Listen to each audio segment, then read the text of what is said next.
Bharatiya Janata party के कार्यकर्ताओं की दिन रात की मेहनत सफल हुई, जनता का आशीर्वाद मिला और नरेंद्र मोदी जी की झोली में चारों की चारों सीटें हिमाचल प्रदेश ने जिताई।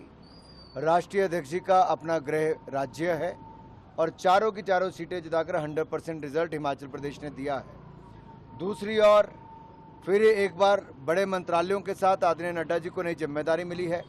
हिमाचल के लिए गर्व और गौरव की बात है और मुझे लगता है हमारे हिमाचल के लिए नई आशाएं खड़ी हुई हैं और इसके लिए हम माननीय प्रधानमंत्री जी का बहुत बहुत आभार प्रकट करते हैं और आदरणीय नड्डा जी को बहुत बहुत बधाई देते हैं। सर, हिमाचल को आप किस तरह से मानते हैं कि अब जो उम्मीद है हिमाचल की एक मंत्री पद भी हिमाचल के पास अब आ गया है, तो यहाँ के जो मुद्दे हैं वो दिल्ली में जाएंगे और चारों सीटें क्योंकि हिमाचल में मुद्दे तो पहले भी सांसद के नाते हमारे सभी सांसद उठाते रहे, अब भी उठाएंगे, लेकिन जब केंद्रीय मंत्री हिमाचल प्रदेश से बने हैं, मोदी सरकार में पहले भी कोई कमी नहीं रही, चाहे सड़क हो, रेल हो, स्वास्थ्य हो, शिक्षा हो, कोई भी क्षेत्र हो, पानी हो, जितना 10 वर्षों में मिला उतना आज तक कभी नहीं मिला था और अगले 5 वर्षों में भी हिमाचल के लिए मोदी सरकार में कोई कमी नहीं रहेगी। जहां एक और नड्डा जी केंद्रीय मंत्री के रूप में अपनी भूमिका निभाएंगे, हम चारों लोकसभा के सांसद और तीनों राज्यसभा के सांसद, ये 4+3 7 अपनी बड़ी भूमिका राज्यसभा और लोकसभा में भी निभाएंगे। अनुराग जी, आपको लेकर भी उम्मीदें थी कि मंत्री बनेंगे, लेकिन अब हम आपको किस भूमिका में आगे देखेंगे? मैं भारतीय जनता पार्टी का कार्यकर्ता हूं, था और आगे भी रहूंगा।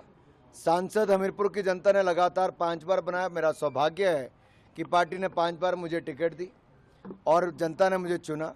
राष्ट्रीय अध्यक्ष युवा मोर्चा से लेकर बाकी जिम्मेदारियां दी। भारतीय जनता पार्टी में कार्यकर्ता सदा को हर कोई परमानेंट है, बाकी पद आना जाना ये जीवन में लगा रहता है। हर किसी की भूमिका बार बार बदलती है, हर 3 साल बाद, 5 साल बाद, तो हर किसी को नई जिम्मेदारी मिलती है। हमें खुशी की बात यह है कि बड़े मंत्रालयों के साथ नड्डा जी को केंद्रीय मंत्री बनाया गया है, जो हिमाचल के लिए और हिमाचल के हितों में है। हिमाचल में उपचुनाव हुए 6 सीटों के ऊपर, भाजपा 4 सीटों पर हार गई, आगे भी 3 सीटों पर उपचुनाव है। पहले वाला देखिए, जिस तरह से सरकारी मशीनरी का प्रयोग किया गया, हम उसकी चर्चा आज करेंगे, लेकिन जिस तरह के नारे, जिस तरह का काम, जिस तरह का सरकारी तंत्र का प्रयोग किया गया, एक तरह से पूरी सरकार जैसे मानो उन्हीं चुनावों को लड़ाने में लगी थी, सरकारी कर्मचारियों को मशीनरी का दुरुपयोग। लेकिन उन सब विषयों पे जाएंगे।